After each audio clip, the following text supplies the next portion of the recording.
So this is already written. This is what is. When you tap into doubt and what if, you start giving yourself over to demons and you're in captive to something that ain't even true. It's a figment of your imagination. Shalom.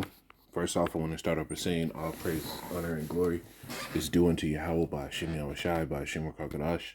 As all praises to the world calls God, whose true name in the Hebrew is Yahweh. By Hashem meaning in the name, and Yahushai be the name of the only begotten Son. I also want to say double honors to the elders and apostles of Great Millstone, and peace and mercy to the hopeful lake, preaching his word in truth and sincerity.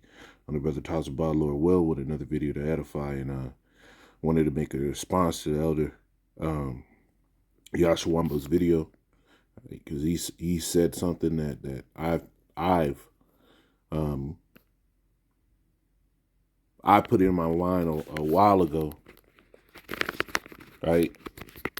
That to worry and doubt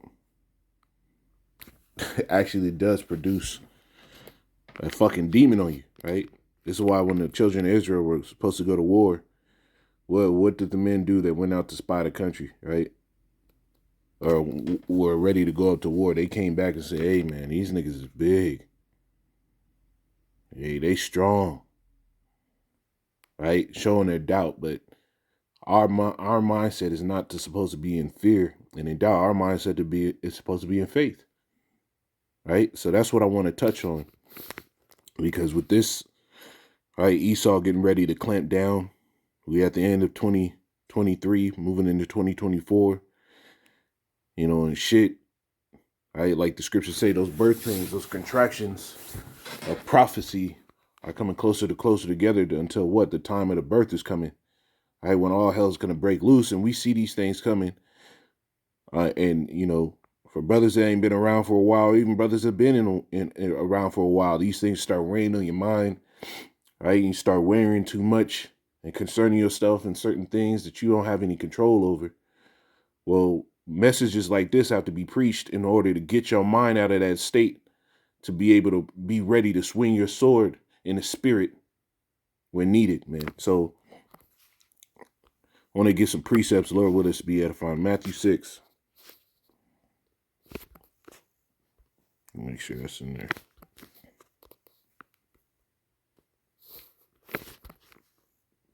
And 34. And it says,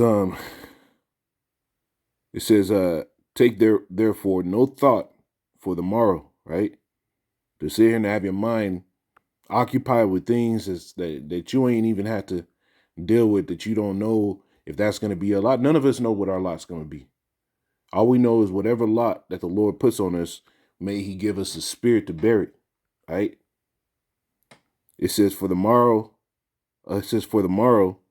shall take thought for the things of itself, sufficient unto the day is the evil thereof. So whatever evil that we got to go through, hey, just understand that day, right, is what the Lord wrote in the plan. So to have your mindset of what we gonna do, where I'm gonna live, where we gonna sleep, do I have enough stuff in my bug out bag? Hey, the Lord said a servant, right? The servant is worth his meat, right? So whatever we got to go through, the Lord is going to prepare something for us to be able to go through it, man. And to have your mindset wrapped around the possibility of you going without, that's the wrong mindset to have.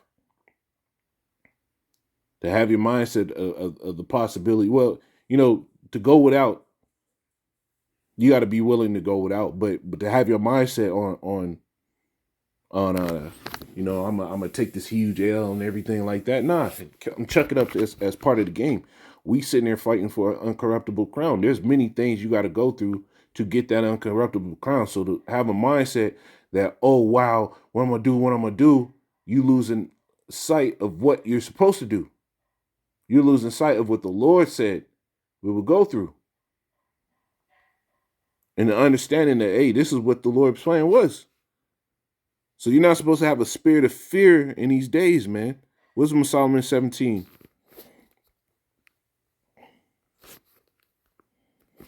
And 12, it says, For fear is nothing else but the betraying of the succors which reason offereth. Right? Now, when you go to that word succor, right, it goes aid, help, aid, assistance.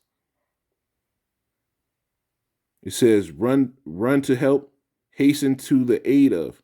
Right? So fear is the failing of the help, right, that your reason offers. And what is the reason that we're supposed to be using? Right? What is the reason that we're supposed to be using is what the scriptures. 2 Timothy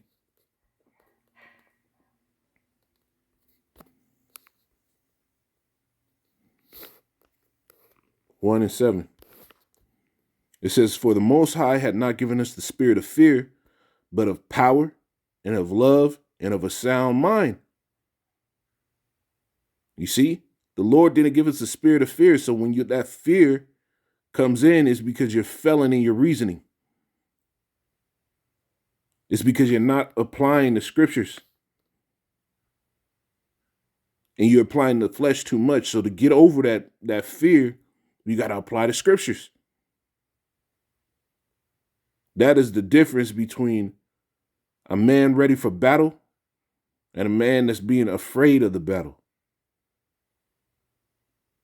And you could read the scriptures and see other men in the scriptures, right, were faced with those particular times where that spirit of fear could have crept in. Look at the Maccabees, man. He had to give a speech to his warriors and say, hey, man, we fighting for our people. To sit here and understand that that's the reason why you're fighting. You're not fighting just to hold on to your life. You're fighting for your own people, for what the Lord gave you. So you got to sit here and actually apply the reason that comes to the scriptures to give yourself the sound mind so you don't fail in that help that comes in the form of the word. Right? This is 1 Corinthians 2.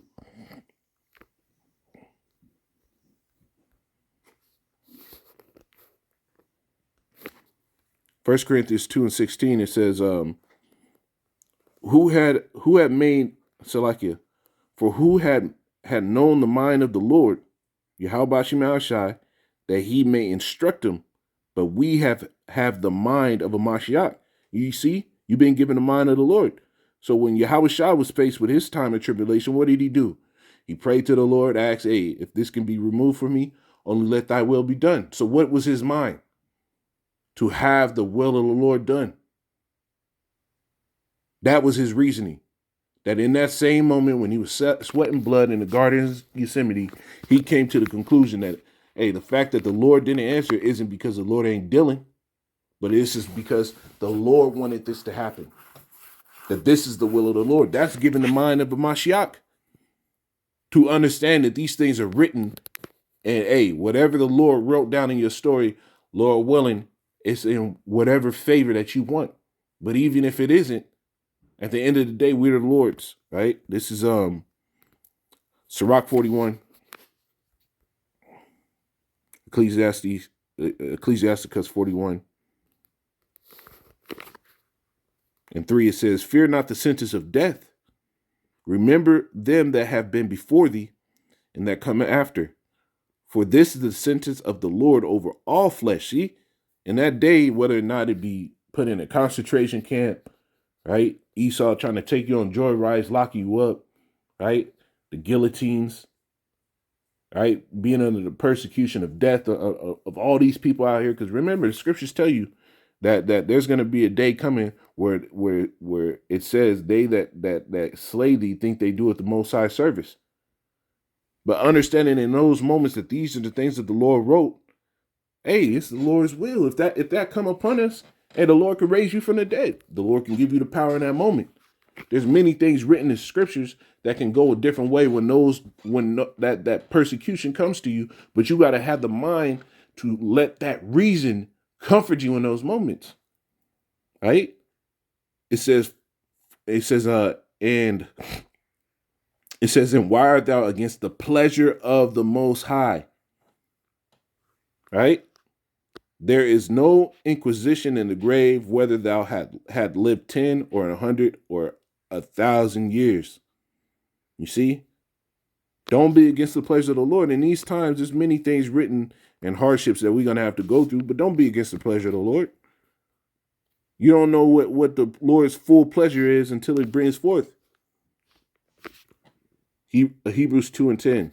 Now I ended on this. It says, for it became him for whom all things, whom are all things, and by whom are all things, in bringing many sons unto glory, to make the captain of their salvation perfect through suffering. And that's what these things are set up for. That in the midst of those persecutions, in the midst of that hell, in the midst of those moments where the normal person would go, what if? Right? Because men are going to start doing it. They're going to go, what if I just take this chip? Will the Lord still mess with me? They're going to sit here and justify all type of shit. But in your mind, when you reason this through the scriptures, right, you know that the Lord said this is acceptable and this isn't. Right? And going through that persecution and going through that suffering, that becomes a perfection. Right? And with perfection comes power and a blessing. All right? So just wanted to get that out there, man. Lord willing, it was edifying. It was a thought that came to my mind while listening to the elders' lesson. Lord willing, this is edifying. I'm going to say, call Allah, Yahweh Shemar Shai, by Shemar Kakadar Shalom.